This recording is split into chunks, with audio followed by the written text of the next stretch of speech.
Hi there, Sanbonani Molweni. Welcome to Fix Channel. If you're here, please subscribe before the end of the video. If returning, thank you for love and support. I appreciate you. Uyajola 99 sends a review. Angijwayele show kodwa because iyatrenda nami ngingila. Ngizokhuluma ngenkosi yomakhelwane, umakhelwane wodumo. Usisi nje obemele omakhelwane ibakhulumela la kwishow. So kunosisi obhalile ubuyiswa isitori sakhe lesi okuwuye ocela usizo ukuthi kulandelwe upartner wakhe ukuze kubhekwe ukuthi kwenzakalani.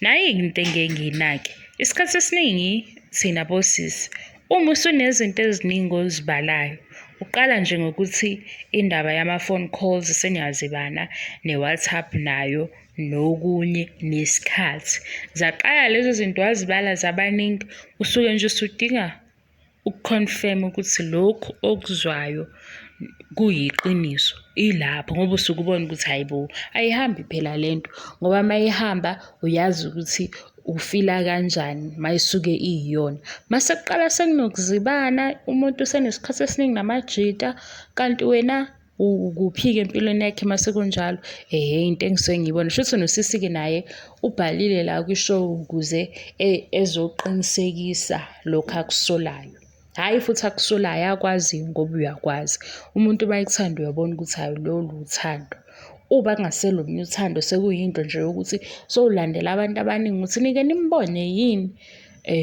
sewumseshi manje uya investigate nje kanti wena wawumenyiwe la kuthiwa woza sizothandana mase sewungaphakathi sewuphenduka iphoyisa sewuphenduka yonke inhlobo yomuntu leyo abanye bagcina sebethakathi izinto ezifana nalezi asidluleke lapho bahambile ke noJubJub bafika kabhuti endlini ubhuti uhleli nomakhelwane uthi ubhuti yena nomakhelwane bebephuza so kushuthi ke kwaba isikhathi ke side ke bephuza umakhelwane waze wangena ezingubeni walala hawu mayivula lezi ngubo umakhelwane akagqokile nje ufake iphenti lakhe elikhulu nobra yabo nje ukuthi uyifakele mawuhlele ekhaya ungafuni ukuthi upintsheke nje ukuthi ubambe ingane lezi ezimbili ezisesifubeni usisi ke ayimbule ingubo hayibo nangu sisi ke manje akukhahlele yonke into uyabuza ukuthi obani labantu ngoba akabazi phela yena usihlalele nomakhelwane wakhe and uyazi ukuthi umakhelwane kahle kahle bawomakhelwane nje abasondelene ngoba uyamphekela sizwe ngomakhelwane wathi hey wena ungakhulumi ukuthi umuntu wakho lo umphekela nini nayi into ebengihlekisa lo sisi abamficile ubhizi ubelesela ubuyiswa uthi webuyiswa bapho omakhelwane bakho uthi kubuyiswa bapho omakhelwane bakho wena unabo omakhelwane awuhambi ngani komakhelwane kanti ithini into manje sekufanele ukuthi sibe omakhelwane vele iyona ndlela yokuphilisana le nomakhelwane mina angazi yazini lo sisi ubelokho ebelesele ethi wena uphi umakhelwane wakho awunabo abakho omakhelwane bapho omakhelwane bakhe sathi hayibo usisi uyayiqonda into ukuthi kwenzakalani la ngoba phela yena akufanele ngabula unephutha lokuthi yena efike umakhelwane mase enza izinto eziningi washo uJubJub wathi omakhelwane baphana oshukela nosawoti nokuncane ke mhlambe ke amaveji namafruits manje lo sisi lo engathi usevele waletha zonke izinto ufike waletha iveji waletha ifruits waletha ikhekhe ngaphezulu userelaxile ke manje ulele futhi lana uyabakhahlela akanandaba nokuthi unqunu uzuthi uJubJub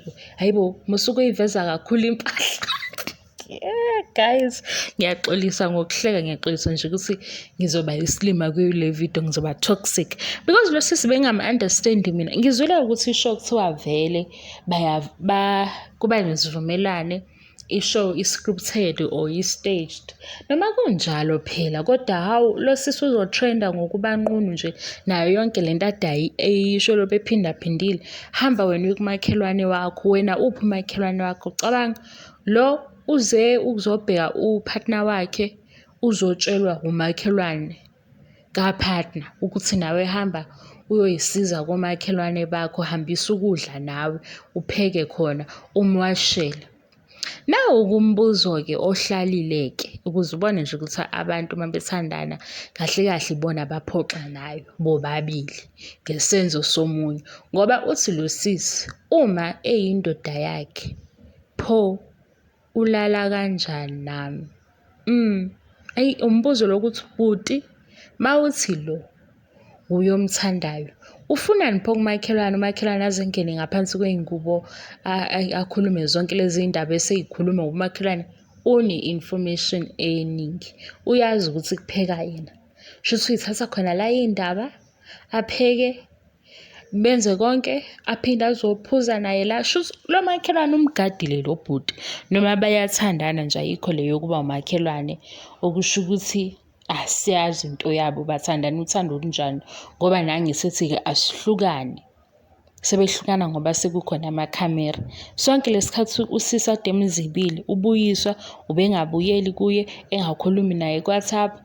Manje mase kukhona amakhamera usedampa umakhelwane. Hhayi mina bengithi akaqhubeke nomakhelwane ngoba umakhelwane shuthi kuyabonakala ukuthi wenza izinto eziningi futhi u-available.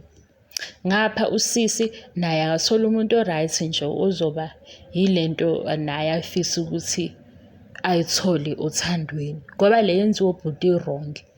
Ungaziba umuntu ofuna ukuthi uqhubeke uthandane naye ube busy nomakhelwane wakho, wazi futhi ukuthi uzobona ngoba phela ayikho into oyifihla udumo. Kahle kahle abanye osisi besuke sebazi nje ukuthi khona ukushaya amanzi. Suke sekusele ukuthi bebone ukuthi kahle kahle yini le bishaya amanzi, beyibone-ke leyo nto. Omunye-ke usazoyincenga athi, hhayi inhliziyo yami ayakadeli, mase kudela inhliziyo ngiyahamba. Omunye-ke athi ku-right, ayigcini la, ayivalwe le ncwadi. Ngoba ngempela yabo le yokuthi angiyazi ukuthi inzima yona, kodwa mina ngihlele ngisho nje ukuthi eyi kodwa inzima, kodwa ngathi umuntu nje engayirejista kahle ekhanda ukuthi uma usuwazi ukuthi uvuyo uyilolu hlobo lomuntu, mase ethi ngiyaxolisa, kahle kahle nje wena wenze njani? Uyabo ukuthi uma unesilonda, isilonda kufanele ngathi siyaphola, uyasixebula. Ngoba phela usumbonile ukuthi nalo inhlobo yomuntu awuyena, wenza zonke lezi zinto. Ngoba usethe uyaxolisa, wena ugubha isilonda-ke ukuze kuzoba buhlungu kakhulu. Kanti nje uma yethi uyaxolisa, uthi nawe ngiyaxolisa kulungile, bye bye, uzobe isonda solobe usiphola kancane, ube right, impilo iqhubeke. Kodwa uma yethe ngiyaxolisa, sithando sami kwasha kwacima, wasondela, uyayilimaza abantu.